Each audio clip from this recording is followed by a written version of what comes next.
Di Black Corner, pertarungan sedang terjadi antara aliansi Xiaoli dan bawahan dari Fan Lao.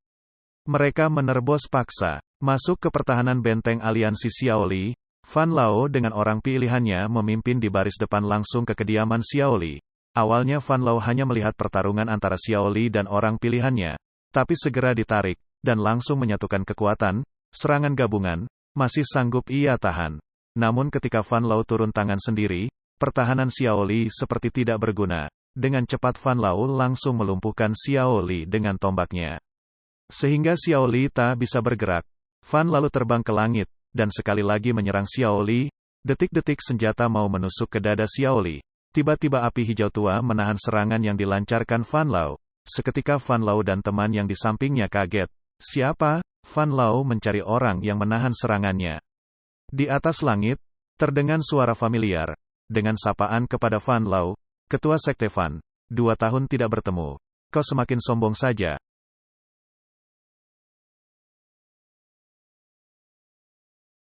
Dari bawah Xiaoli melihat, ternyata yang di atas, yang menyelamatkannya, adalah Xiaoyan, yang dianggap sudah meninggal oleh Xiaoli. Xiao yang, dengan kaget Xiaoli sambil memegang dadanya yang tertusuk dengan tombak dari Fan Lao. Xiaoyan terbang ke bawah, menghampiri Xiaoli. Dengan terengah-engah, Xiaoli segera merangkul Xiaoyan.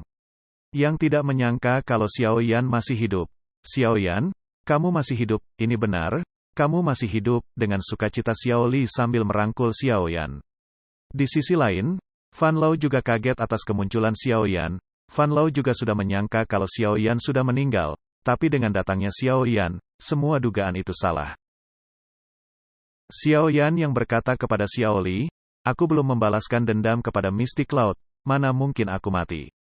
Kakak kedua istirahat saja dulu, sisanya biar aku yang menyelesaikannya. Awalnya Xiaoli sempat ragu, karena Fan Lao sudah mencapai Do Wang, dan di sampingnya 3 Do King. Xiaoli mengajak Xiaoyan untuk kabur saja, menghindari pertarungan yang terjadi.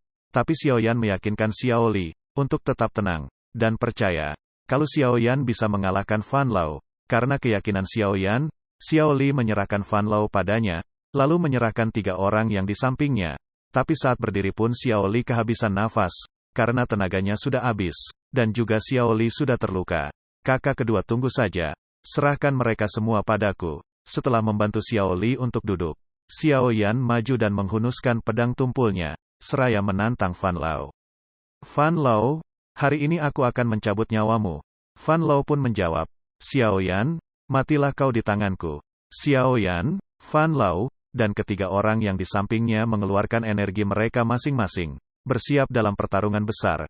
Tapi tidak diduga, cahaya muncul di atas langit. Seiring dengan kemunculannya Ratu Medusa, Xiao kaget karena kedatangannya, karena sangat berbahaya kalau Medusa ingin membunuhnya sekarang. Karena biar bagaimanapun Xiaoyan bukanlah lawan Medusa, level mereka masih terlalu jauh jika harus bertempur sekarang. Kenapa dia muncul di saat seperti ini? Xiaoyan bergumam dalam hati. Medusa dengan tenang dan dingin mengangkat satu tangannya, seperti ingin melakukan sesuatu. Apakah kali ini masih ada orang yang akan membantumu? Medusa berkata demikian. Fan Lao tidak menyia-nyiakan kesempatan ini. Fan Lao tahu, wanita ini ada masalah dengan Xiaoyan. Lalu Fan Lao mencoba bernegosiasi dengan Ratu Medusa. Kawan, apakah Anda juga ingin membunuh Xiaoyan? Jika iya, berarti tujuan kita sama. Bagaimana kalau kita bekerja sama untuk membunuh Xiaoyan? Dengan dingin Medusa berkata, kalau dia, Fan Lao, tidak memenuhi syarat untuk bergabung dengannya. Dengan kesal Fan Lao pun berkata, kalau begitu terserah Anda. Dalam hatinya Fan Lao sangat kesal sekali. Namun dia sadar kalau Ratu Medusa bukanlah tandingannya. Wanita sialan, gumam Fan Lao. Lalu Xiaoyan yang berkata sambil menatap ke atas ke arah Medusa. Medusa, hutangku padamu akan aku bayar dengan nyawaku. Tapi untuk kali ini, tolong jangan ikut campur, jasamu akan aku ingat selalu. Tanpa peringatan Medusa langsung menyerang Xiaoyan dengan gravitasi kuatnya. Namun Xiaoyan masih mampu menahannya. Xiaoyan masih berdiri. Walaupun agak berusaha, Medusa menguatkan lagi serangannya kepada Xiaoyan. Sekilas Fan Lao sangat senang melihat penyiksaan Xiaoyan dari Ratu Medusa. Namun, tidak berselang lama, serangan yang dilancarkan Medusa kepada Xiaoyan dihentikan, lalu berlalu pergi meninggalkan Xiaoyan, dan mengingatkan kalau nyawa Xiaoyan adalah milik Ratu Medusa. Setelah Medusa pergi, giliran Fan Lao yang akan menyerang Xiao Yan. Xiao Yan, jangan lupa, kami berempat juga akan membunuhmu. Lalu mereka berempat terbang ke arah Xiao Yan, untuk menyerang Xiao Yan secara bersamaan.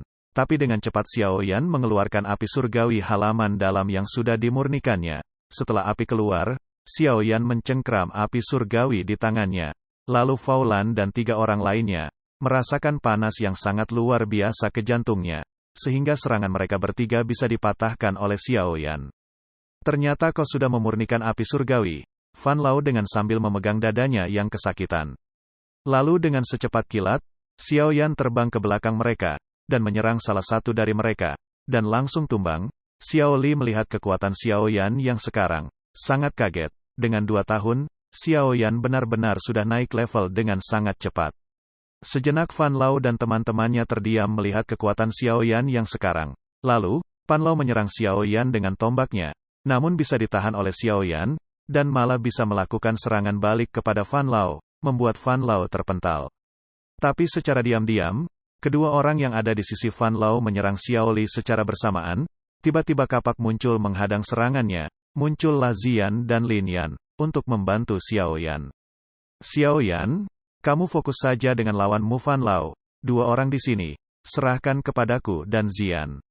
Xiao Yan tersenyum, lalu berkata kepada Fan Lao, sepertinya kau akan mati sekarang. Dengan penuh emosi, Fan Lao memerintahkan seluruh anak buahnya, untuk menghabisi semua orang yang ada di benteng.